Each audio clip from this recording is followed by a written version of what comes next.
Fitzgerald Kennedy, do solemnly swear.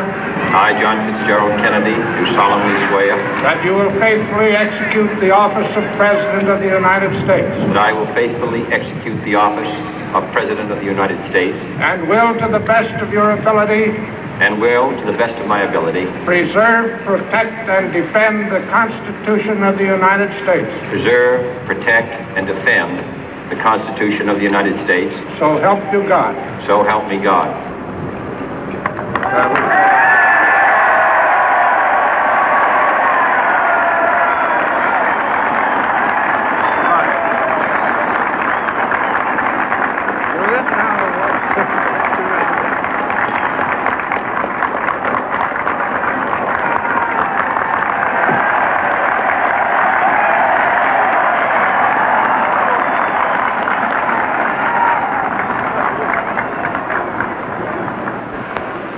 Vice President Johnson, Mr. Speaker, Mr. Chief Justice, President Eisenhower, Vice President Nixon, President Truman, Reverend clergy, fellow citizens. We observe today not a victory of party, but a celebration of freedom, symbolizing an end as well as a beginning, signifying renewal as well as change. For I have sworn before you and Almighty God the same solemn oath our forebears prescribed nearly a century and 3/4 ago. The world is very different now, for man holds in his mortal hands the power to abolish all forms of human poverty and all forms of human life. And yet the same revolutionary beliefs for which our forebears fought are still at issue around the globe. The belief that the rights of man come not from the generosity of the state, but from the hand of God. We dare not forget today that we are the heirs of that first revolution. Let the word go forth from this time and place to friend and foe alike that the torch has been passed to a new generation of Americans born in this century, tempered by war, disciplined by a hard and bitter peace, proud of our ancient heritage, and unwilling to witness or permit the slow undoing of those human rights to which this nation has always been committed and to which we are committed today at home and around the world.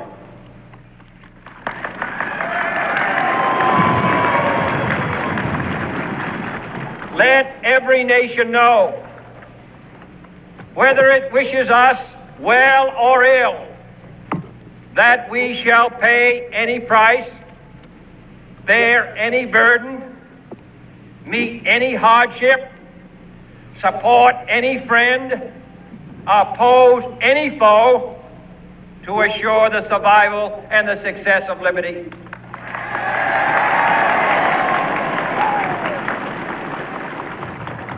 This much we pledge and more. To those old allies whose cultural and spiritual origins we share, we pledge the loyalty of faithful friends. United, there is little we cannot do in a host of cooperative ventures. Divided, there is little we can do, for we dare not meet a powerful challenge at odds and split asunder. To those new states whom we welcome to the ranks of the free, we pledge our word that one form of colonial control shall not have passed away merely to be replaced by a far more iron tyranny.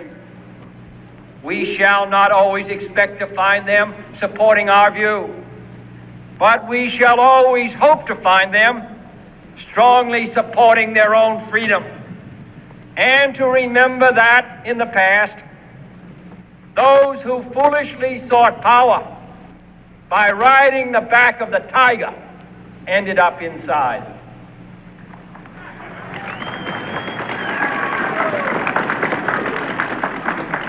To those people in the huts and villages of half the globe struggling to break the bonds of mass misery, we pledge our best efforts to help them help themselves for whatever period is required, not because the communists may be doing it, not because we seek their votes, but because it is right. If a free society cannot help the many who are poor, it cannot save the few who are rich.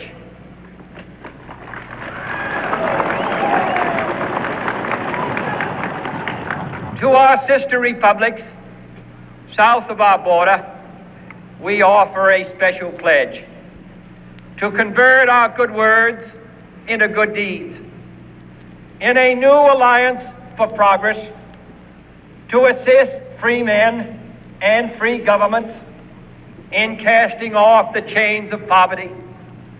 But this peaceful revolution of hope cannot become the prey of hostile powers. Let all our neighbors know that we shall join with them to oppose aggression or subversion anywhere in the Americas.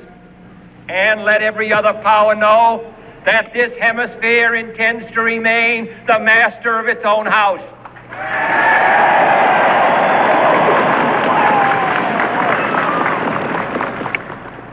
To that World Assembly of Sovereign States, the United Nations, our last best hope, in an age where the instruments of war have far outpaced the instruments of peace, we renew our pledge of support to prevent it from becoming merely a forum for invective, to strengthen its shield of the new and the weak, and to enlarge the area in which its writ may run. Finally, to those nations who would make themselves our adversary, we offer not a pledge, but a request that both sides begin anew the quest for peace. Before the dark powers of destruction, unleashed by science, engulf all humanity in planned or accidental self-destruction. We dare not tempt them with weakness, for only when our arms are sufficient beyond doubt can we be certain beyond doubt that they will never be employed. But neither can two great and powerful groups of nations take comfort from our present course, both sides overburdened by the cost of modern weapons, both rightly alarmed by the steady spread of the deadly atom, yet both racing to alter that uncertain balance of terror that stays the hand of mankind's final war. So let us begin anew, remembering on both sides that civility is not a sign of weakness, and sincerity is always subject to proof. Let us never negotiate out of fear, but let us never fear to negotiate.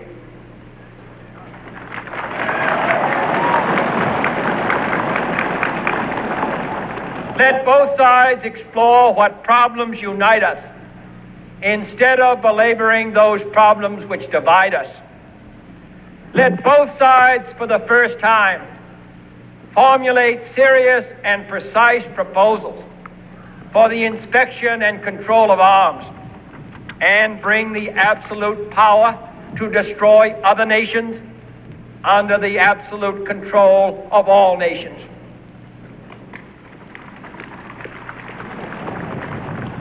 Let both sides seek to invoke the wonders of science instead of its terrors.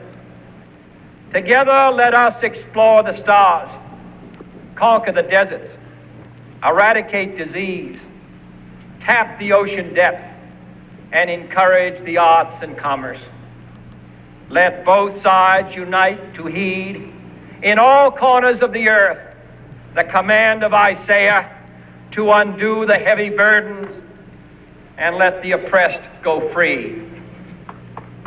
And if a beachhead of cooperation may push back the jungle of suspicion, let both sides join in creating a new endeavor, not a new balance of power, but a new world of law, where the strong are just and the weak secure and the peace preserved. All this will not be finished in the first 100 days, nor will it be finished in the first 1,000 days, nor in the life of this administration, nor even perhaps in our lifetime on this planet. But let us begin.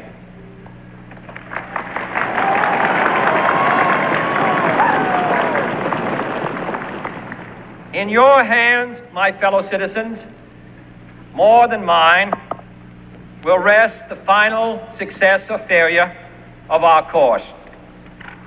Since this country was founded, each generation of Americans has been summoned to give testimony to its national loyalty. The graves of young Americans who answered the call to service surround the globe. Now the trumpet summons us again, not as a call to bear arms, though arms we need, not as a call to battle, though in battle we are, but a call to bear the burden of a long twilight struggle, year in and year out, rejoicing in hope, patient in tribulation, a struggle against the common enemies of man, tyranny, poverty, disease, and war itself. Can we forge against these enemies a grand and global alliance, north and south, east and west, that can assure a more fruitful life for all mankind? Will you join in that historic effort?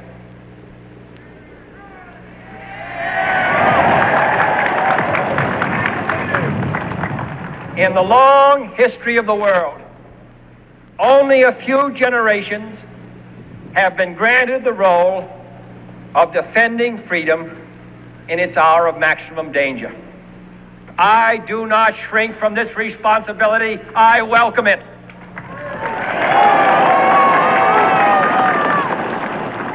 I do not believe that any of us would exchange places with any other people or any other generation.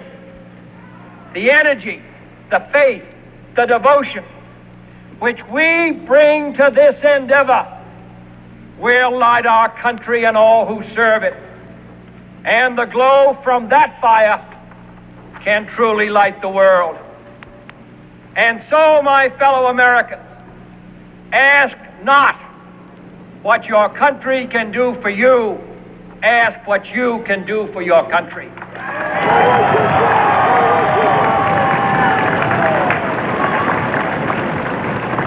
My fellow citizens of the world, ask not what America will do for you, but what together we can do for the freedom of man. Finally, whether you are citizens of America or citizens of the world, ask of us here the same high standards of strength and sacrifice which we ask of you. With a good conscience, our only sure reward, with history the final judge of our deeds, let us go forth to lead the land we love, asking His blessing and His help, but knowing that here on earth, God's work must truly be our own.